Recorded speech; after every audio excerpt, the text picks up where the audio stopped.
Story 1.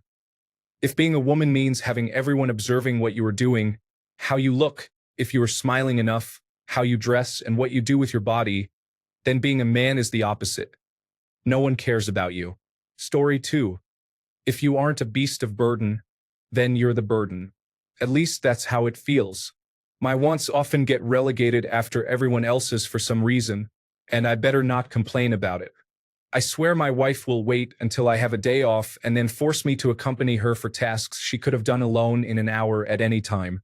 One time, I had a session with a psychiatrist and I needed to bring my wife and my mother. Every time I was asked a question, my wife or mother responded for me. "How are you doing?" Wife: "He's been fine. What do you want?" Mother: "He's very minimalistic. I'd say he's happy enough." At some point, the psychiatrist had to say, I'm asking Shaolin 91, right? Why do you both answer for him? I'm only a good man when I'm useful. When I'm not useful, I don't deserve anything. At least I have a great relationship with my son. Story 3.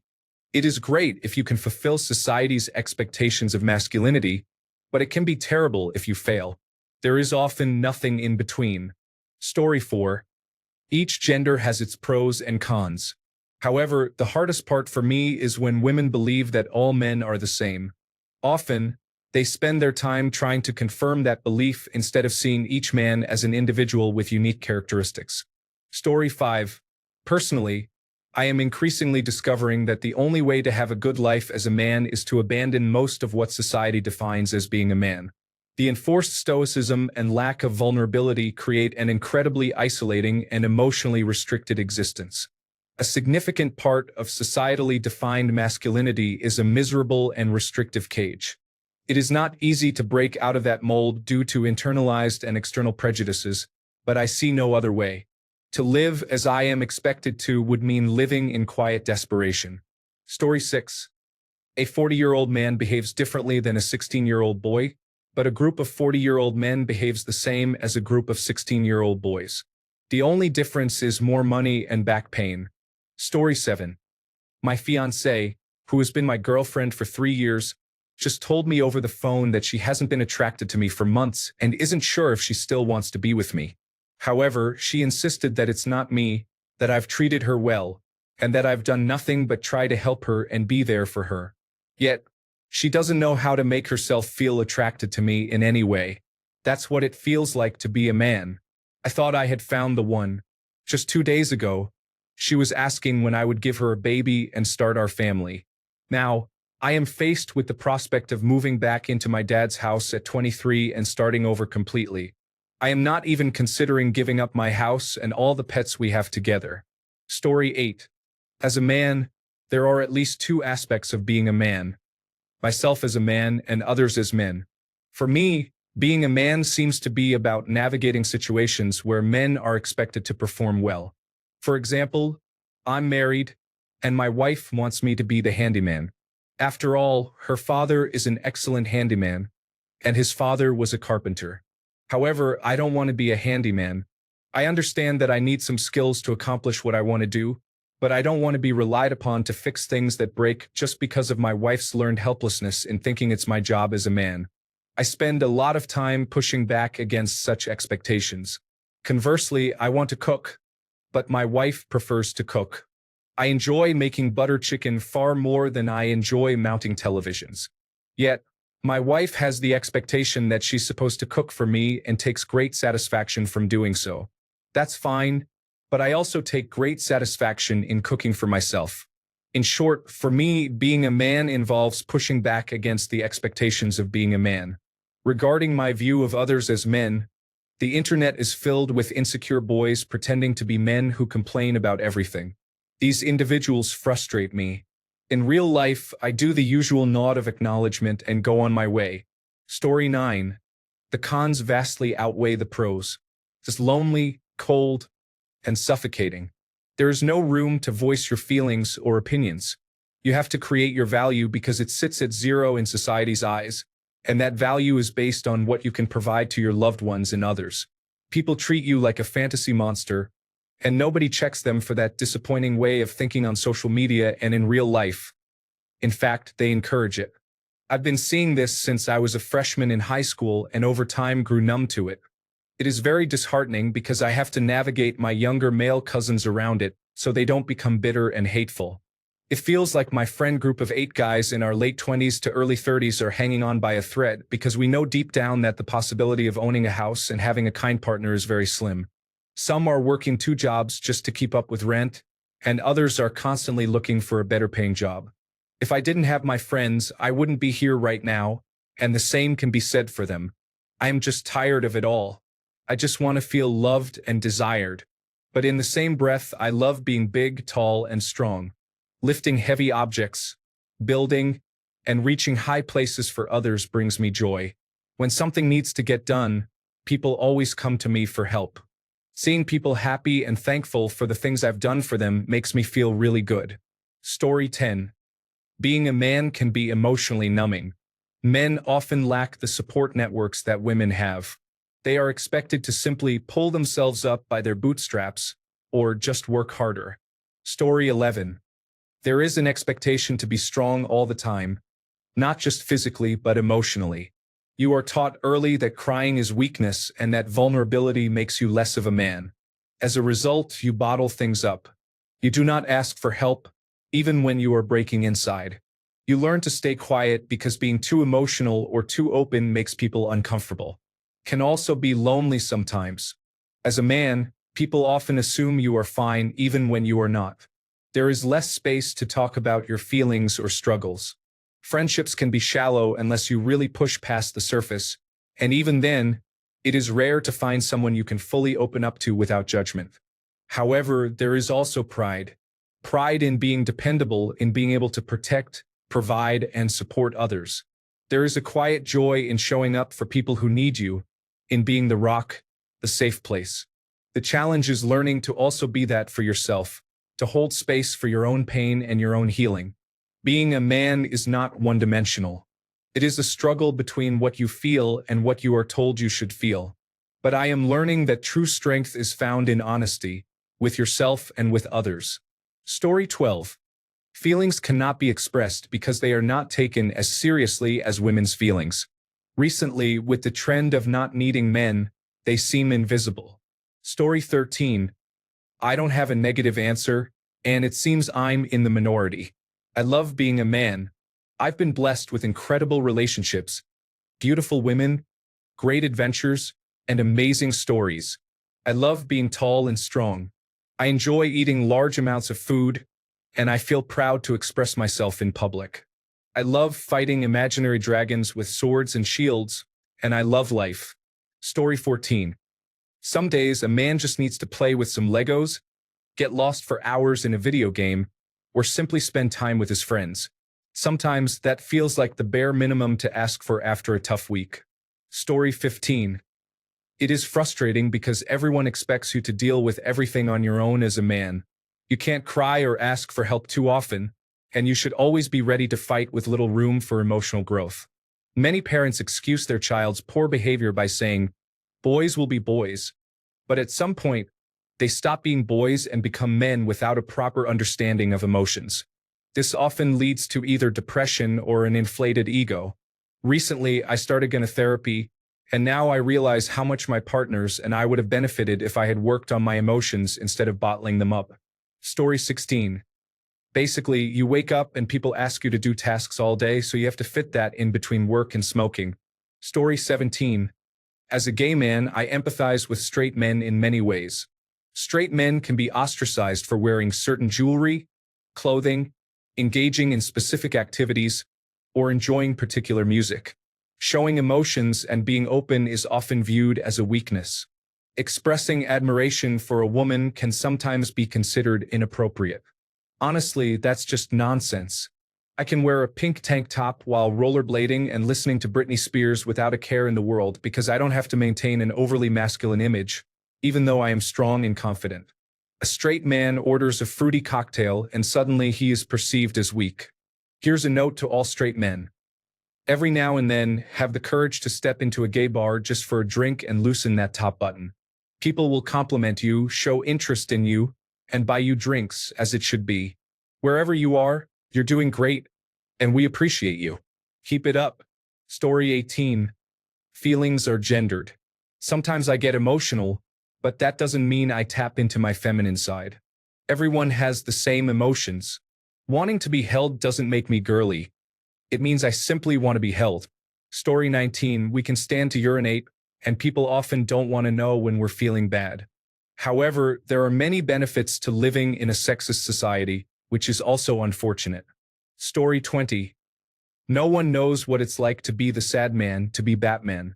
But for real, everyone in Gotham asks who, what, why, and where is Batman, never how is Batman. That is what it is like being a man. Story 21. Not allowed to have emotions. Not allowed to share how I feel. Not allowed to feel emotionally validated or complete. Not allowed to think.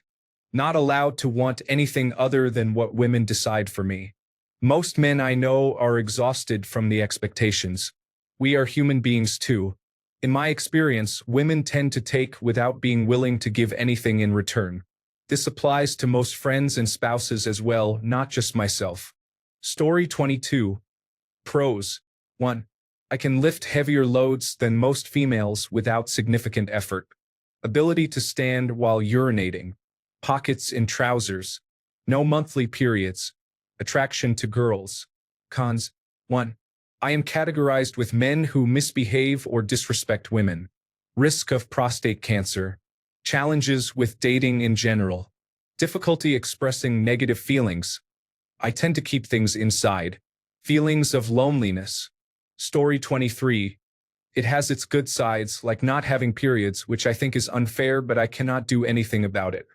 However, it also has its downsides, such as a man receiving fewer matches on a dating platform, for example. Story 24. Painful and lonely. Every day is a brand new battle, and each day of your life will be a struggle against the world around you. There is no one to help you, no social safety nets, nothing at all. Story 25. For me, it's extremely lonely. No one cares about you unless you can achieve a certain status. You feel fortunate if people are not outright rude to you or glare at you with suspicion. It feels impossible to meet a romantic partner. Story 26. Most of the time, it's great. However, it's challenging when we're struggling mentally because society seems to think that as men, we just need to toughen up and everything will be okay. Story 27. Being white, cisgender, not entirely unfortunate, and straight passing. My experience is mostly positive. The country is made for people who look like me. I can be confident that wherever I am, I belong. Even if you are fully aware of these aspects, you still benefit from privilege. When I have an issue, people listen. If I go to the doctor, that practitioner has been trained to care for my body specifically. If I'm in a car accident, the restraints and safety systems were designed for me. Offices are heated and cooled to my comfort. If I complain, I get what I want and often some additional benefits. Yet, I often feel incredibly lonely and sometimes wish to escape it all. The question isn't what it's like to be a man. The question is how men can use their inherent privilege to promote equity in the world. Story 28. I think one thing we take for granted is that we don't have to worry about being attacked or worse by predatory men. When I learned about the levels of effort women have to put in to stay safe or avoid unwanted attention, I was astonished. On the other hand, expressing feelings is important. I attended counseling for years to address childhood issues and bereavement, and it's easily the best thing I've ever done. Story 29. The expectations from women and men are equally unreasonable, manifesting in different ways. Story 30. This is a strange question. I have never experienced being in the body and mind of another person, so this is my only view of the world. Feels normal, I guess. Story 31. We must be swift as the coursing river, with all the force of a great typhoon, with all the strength of a raging fire, mysterious as the dark side of the moon. Story 32. I am a white middle-aged man. I am part of the most privileged demographic in terms of not being discriminated against and have it relatively easy compared to many other people. Historically, men have had numerous advantages in society over women. Fortunately, conditions for women are better now than they were just a few decades ago. However, There are societal expectations placed on men that have negative consequences. Brené Brown writes and speaks extensively about vulnerability and its importance in personal growth. She has made many observations about how men are often not allowed to be truly vulnerable in their relationships with women and other men. This is a significant challenge of being male, and I believe it is central to some of the issues we see in men today. Story 33. It is challenging, especially in an environment that emphasizes traditional masculinity. Everything is your responsibility, and any mistakes are attributed to you because of your gender. When you succeed, there is often little recognition because you are simply meeting societal expectations. Story 34. Dax, to be a man, original. Dax, to be a man, remix. Like this. Story 35. Being a man means that even if I don't know how to do something, I still have an idea of how to approach it. It may not make sense, but nothing is impossible. And that's okay. Story 36. It is great. We have to do some challenging tasks, but we can accomplish them. When we take care of our family, it feels wonderful. Story 37. The best part of being a man for me is being a father. Having this little person reflects my own childhood, showing me what I was like before I made my first memories. Being a man involves being a good partner and a good role model. I feel happy in life because I am incredibly blessed, and my perspective is one of gratitude and immense wonder. There is always something on the horizon to discover, something new to learn, and that challenge is worthwhile to me, rather than oppressive.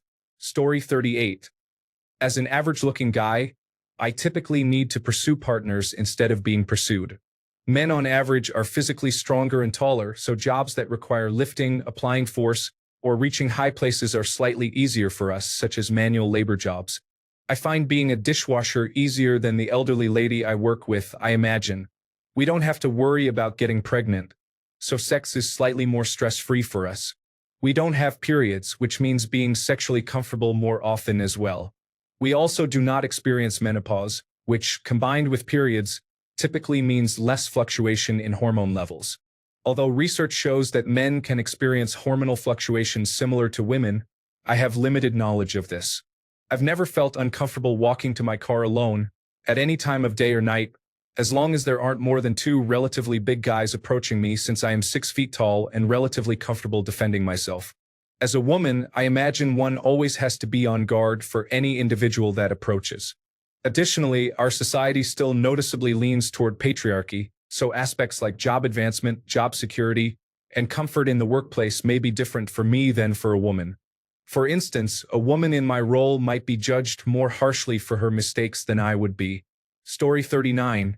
Imagine having to know what to do in any situation that arises. If you don't, you may feel inadequate. Story 40. I have a different perspective as a homosexual.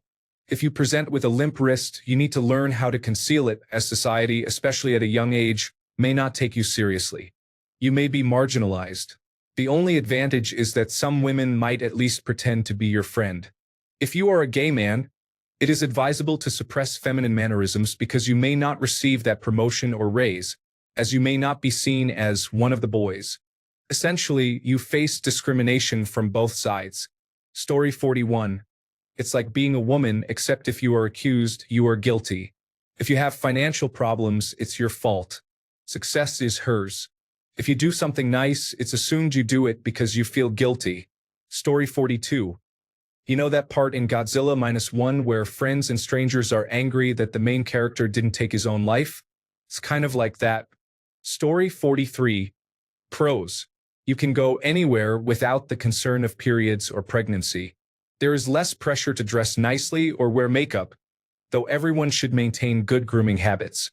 Generally, there is less worry about walking alone. Cons. Compliments are rare, often only coming from close family or partners. You often have to make the first move. If you're shorter in stature, you'll need to have great social skills. Story 44. No one values men for who they are. They are often only seen for the utility they provide. A man gives his love and his life to those who will use him and discard him without care or remorse. The world is filled with broken men from whom women have taken everything. A man will never feel adequate, and he is aware of this. Story 45. Can you lift this even though I know your back is hurt? Why aren't you smiling? Can you fix this even though you said you don't know what it is? Can you do this for me? All men are useless. Can you throw this away for me? Are men really so careless? Can paper be recycled? This is just my workplace. Story 46. A strange combination of standing up to urinate, shaving my face, not being weak, and a touch of harmful masculinity, along with the roles of provider and protector, is present. However, as others have mentioned, nobody really cares unless they want or need something from you. And never admit you're struggling, especially with mental health. Story 47. There's nothing like making really good friends and those friends turning into brothers over the years. There's something about being a laid-back guy sipping a beer with a bunch of other laid-back guys sipping beer. Story 48. It feels like a time bomb, ready to go off. Any disrespect invokes a tribal urge to remove the threat. Feels like a straitjacket. Yet, I also feel that anything is possible if I truly invest my energy into it.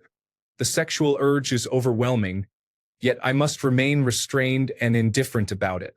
I can give life and I can take it, but I choose altruism until someone crosses me. Then I resist the urge to harm. So far, so good. But the day is not over yet. Story 49. Generally, it is quite good. My pay is 27% higher. Some people listen to me better simply because I am a man. I have more options for where to urinate. However, I may not live as long. Story 50. On the minus side, you are expected to know about everything, handle everything, pay for everything, support everyone, stay strong, and keep going. Oh, I almost forgot, while you are doing all of those things, you are not allowed to complain, and you might only hear a compliment once a decade or so. On the plus side, the world is your opportunity. Story 51. People often fall into the misconception that being a man is inherently great. Sure, if you are among the elite, handsome, wealthy, and well-regarded. However, most men are far from that ideal. There is a reason many men experience loneliness, face the threat of homelessness after a few difficult months, and are belittled frequently. It's exhausting, yet society continues to promote the idea that being a man is fantastic. But this is a flawed perspective. If you are at the top, life may seem good. However, for the average man just trying to maintain a sense of dignity, the reality is quite different. Story 52. Go to work, feel tired, deal with internal emotional issues, and nobody cares. Not that I expect them to, but still. Story 53. For much of my life, there were no checks on me, no one caring about my well-being or what I did. Women seem to receive considerably more support and attention regarding their safety and happiness. Many men feel overlooked by society. Navigating expectations of masculinity in the modern world can be confusing. You want to be charming but also avoid being inappropriate or problematic, all while striving to be knowledgeable, successful, and fit. I believe men require more support. The statistics on suicide rates highlight this urgent need. Story 54. Let me see. You're assumed to be dangerous. If you're not dangerous, you're weak. If you're weak, you're not worth anything. To be accepted, you need to be dangerous. But if you're dangerous, nobody wants you around. If you make your own way, you're not confident, you're arrogant. So forget society. I have bills to pay. Story 55. I don't mean any disrespect, but this is a genuine question. I would like to know what it feels like to have all that flesh between your legs. I apologize for using slang. I thought it would be easier with the systems. Don't worry, I appreciate that anatomy. I've always wondered what it feels like. Does it move around? What is it like to have an erection? Story 56. It is quite easy, to be honest, and many of the posts here suggesting otherwise merely describe the human condition. Story 57. Pros. Western society often favors men in terms of acquiring wealth and power. Cons. Sweating in summer and having excessive body hair makes cleaning more difficult. Story 58. It is a thankless job. A lot is expected, but you never get noticed until you do not do something. It can be quite lonely as well. Few will ask how you are doing unless you are experiencing a noticeable crisis. Story 59. I'm sure the grass seems greener on the other side for either. However, I don't hear about many adult women who are virgins. Story 60. Constant competition in various aspects of life exists. If men are unattractive or financially unsuccessful, they often face a social coldness that women do not experience at the same level and cannot fully understand. Story 61. It's pretty awesome, actually. It was awkward at first being younger and trying to figure out where to fit in. As I got older, I started to care less about what other people thought of me and cared more about being my own best friend. Now that I'm in my 60s, I'm in better shape, more attractive, and married to a woman who is 20 years younger than me. Story 62. I can only speak for myself. The best way I can describe being a man is that it is lonely. Many men in my family appear emotionless or are stuck in situations they cannot escape from or are enduring suffering. Men experience pain in relationships and marriages as well. We are not permitted to express a range of emotions. I was always told not to laugh too much, not to make friends with girls, and not to cry because people would think I was crazy. Being a man is lonely. Of course, there are some upsides. Story 63. As a cisgender man, I say this with as much respect as possible. It is way better than the alternative. Cisgender women have to deal with many challenges, not just from society, which is already terrible, but even from their own biology. Transgender women face even more discrimination. Meanwhile, cisgender, heterosexual, white men like me do not have to deal with periods, pregnancy, or menopause. We do not worry about getting sexually assaulted as much. I do not mean to suggest it does not happen. It does. But I have never walked down a street thinking every man I see is a potential threat to me. Women do not have that luxury. We do not constantly fear for our lives every time we see a police officer, and we are not constantly having our contributions to society questioned or ignored. I am heavily privileged because of who, where, and what I was born into, not because of any actual merit of my character. I would not want to be a woman in a million years, but I deeply respect them for surviving all the challenges that come their way on a regular basis. Obviously, you will get different answers from less privileged cisgender men. Racial minorities have it much tougher in the United States than I do. But this is my personal experience. Story 64. A lot of the responses here, except those related to genitals, could fit either men or women. Some of the top comments. The hardest part is having women think that all men are the same. You aren't allowed to have a bad day. Lonely. A lot harder than it looks. Story 65. Well, sometimes it's awesome and sometimes being dead doesn't sound so bad. But I've heard this is normal. Story 66. Well, you are not able to grow up and find a wealthy husband to take care of you for the rest of your life. Story 67. Limited compliments and physical touch are uncommon. In American culture, men typically do not compliment or hug other men, and women often hesitate to do so for fear of being misunderstood. Since being widowed, the most hugs and hand-holding I received was during the 2 years I had a girlfriend. Before and since then, I have received maybe 2 or 3 hugs a month during a good month, with more hugs if I see my grandchildren. Story 68. Being a father and preparing for Easter, my wife and I like to do things for each other. She mentioned she hadn't had time to get me an outfit, which we normally do each year. I told her I didn't mind, and her response was, "Why do you always have to get the short end of the stick?" This reflects my experience as a father and as a man. I am usually willing to let others go before myself or take less so that others have what they need or want. Story 69. It's great. I would embrace every new karmic cycle. It's amazing to be a man once you realize that you don't have to care about what others think or feel, and that the foundations of true strength are uplifting others, empathy, and kindness. Story 70. You can't allow yourself to be vulnerable in front of other people, particularly women. If you're sick, better keep it to yourself. If you're grieving, keep it to yourself. Had a bad day at the office? Keep it to yourself. It's also ironic how the same people who are condescending towards men being vulnerable are the same ones criticizing them for being insensitive or emotionally numb. You are also expected to excel in various aspects of life. and people tend to be less forgiving if you make mistakes when you're starting something new, especially after your mid-20s. You are expected to be proficient at home improvement, be a good mechanic, a good provider, a good husband, and a good lover. By good, I mean above average, and if you have a random slip-up, you get chastised and people lose respect for you. Have I mentioned the many things men can't change about themselves, such as mental and physical conditions, height, family, and so on, which we are not encouraged to accept as an unfortunate but realistic part of our lives. Yet we face bullying and humiliation for them instead. When we complain, we are suddenly told to man up or to just be confident. I apologize for the rant.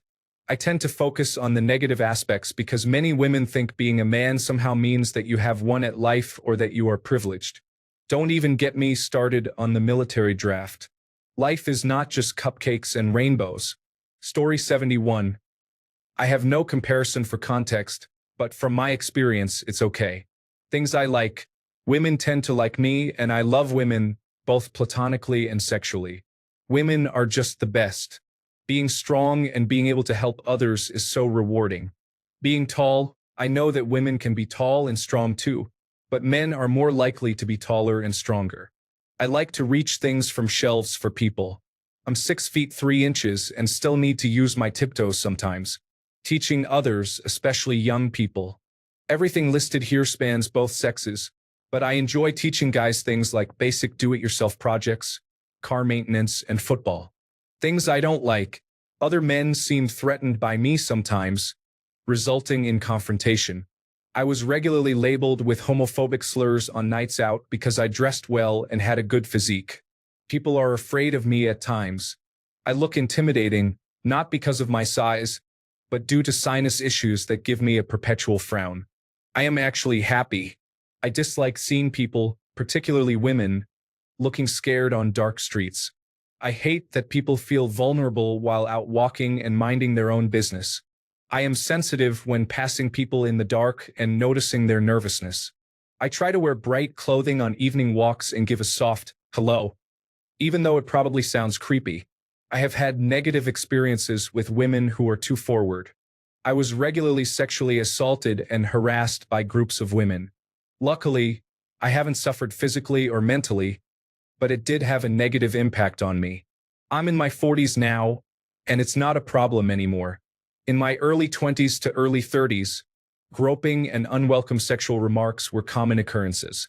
I once actually ran from a beautiful middle-aged woman in broad daylight. I think she was in heat. I was wearing a tailored suit on my way to a wedding and probably never looked as good in my life. A long time ago. Story 72. There are definitely pros and cons to consider. Anything labor-intensive or in need of repair is your responsibility. There is also a strange paradox regarding emotions. This is true in many types of relationships, particularly romantic ones. Your significant other wants you to express more emotions, but at the same time, you are expected to hold them back. On the other hand, I can grow a thick beard. Story 73. A lot of burdens and responsibilities. It's fine for me. I have gotten used to it. You just have to focus on the positives. Story 74. It's hard to say because it's the only life I've ever known. People have reacted to and anticipated my behavior based on my identity in ways that neither of us are even aware of. I think probably the hardest thing I see is having your value as a person inexorably linked with your abilities as a provider. Men may date down in terms of career, but a woman will rarely date a man who isn't bringing as much or more to the table career-wise as she is. I think it's harder to see the positive aspects of being a man as a man. Everyone carries a bias that their success is due to merit, not skill. I had a rough childhood, but I was able to jumpstart my life by joining the military. That wouldn't be as realistic of an option if I were a woman. Then I went to engineering school where nobody cared about my gender because I was the expected gender. Would that have been different had I been a woman? Anyway, this is my experience, and your mileage may vary. Story 75. Honestly, it can be quite frustrating. I admire women for their ability to express themselves more freely and for having genuine friendships in which they feel comfortable sharing their feelings and showing love. There seems to be a rigid mold to fit as a man. Story 76. Pretty neat, all things considered. If you take care of yourself and make wise choices, you will be fine. Story 77. It's okay. We are mainly judged for our capacity to provide and protect, both of which are things most of us like to do. Genitals are easy to manage, and urinating while standing is surely a welcome advantage, though it can be quite painful if you accidentally sit on your own testicles. Hair grows thick and full in places I wish it didn't and not in places I wish it did. Story 78. Despite all the sad individuals here, it is excellent. Most of the time, people will listen to whatever you have to say. If I excel in certain areas, it gets recognized.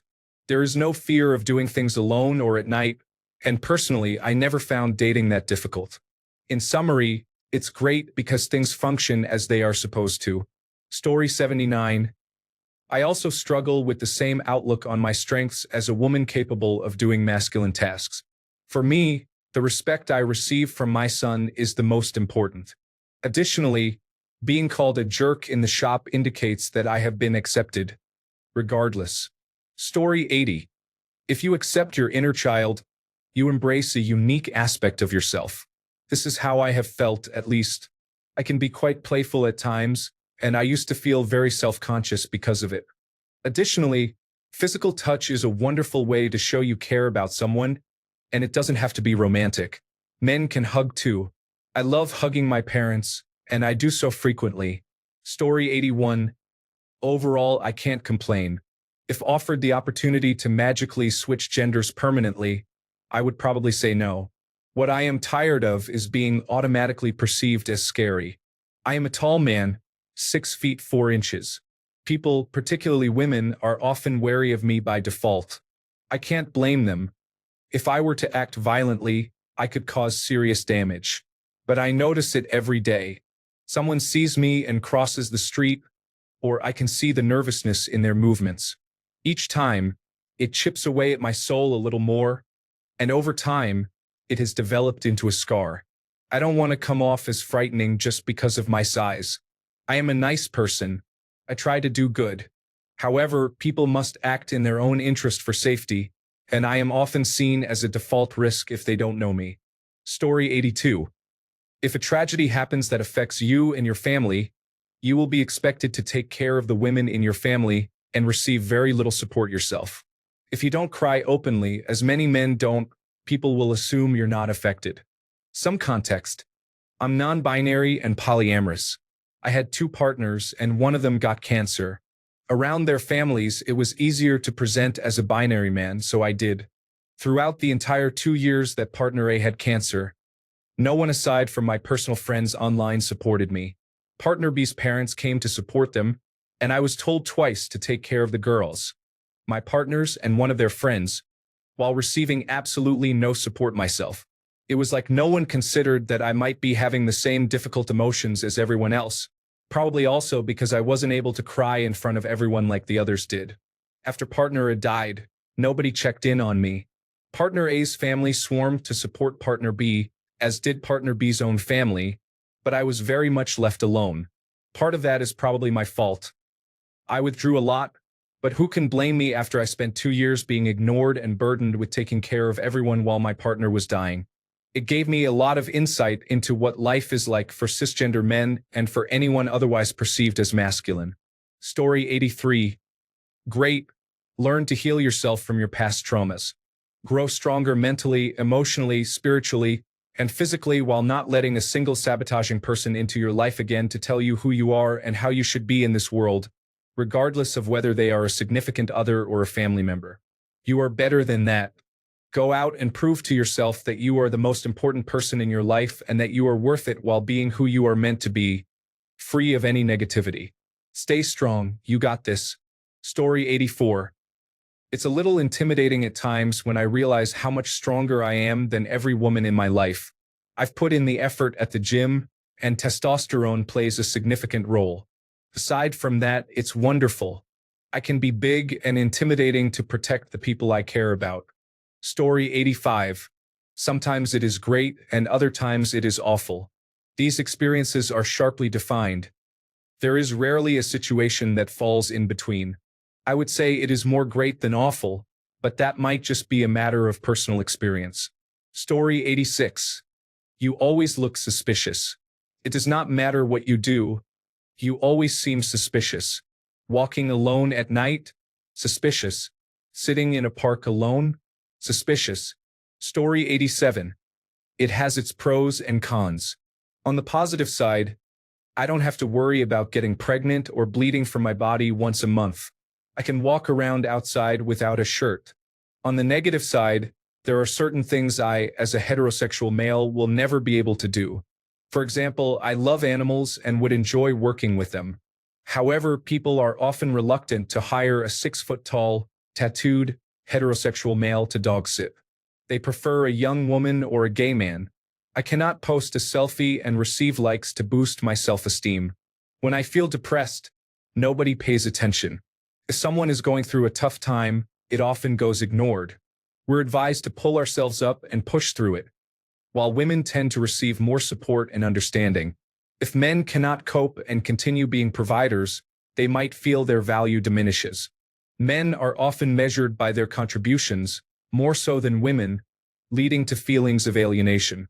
Many men put themselves last until they reach their mid-40s, realizing they spent too long pleasing others and neglected their own needs.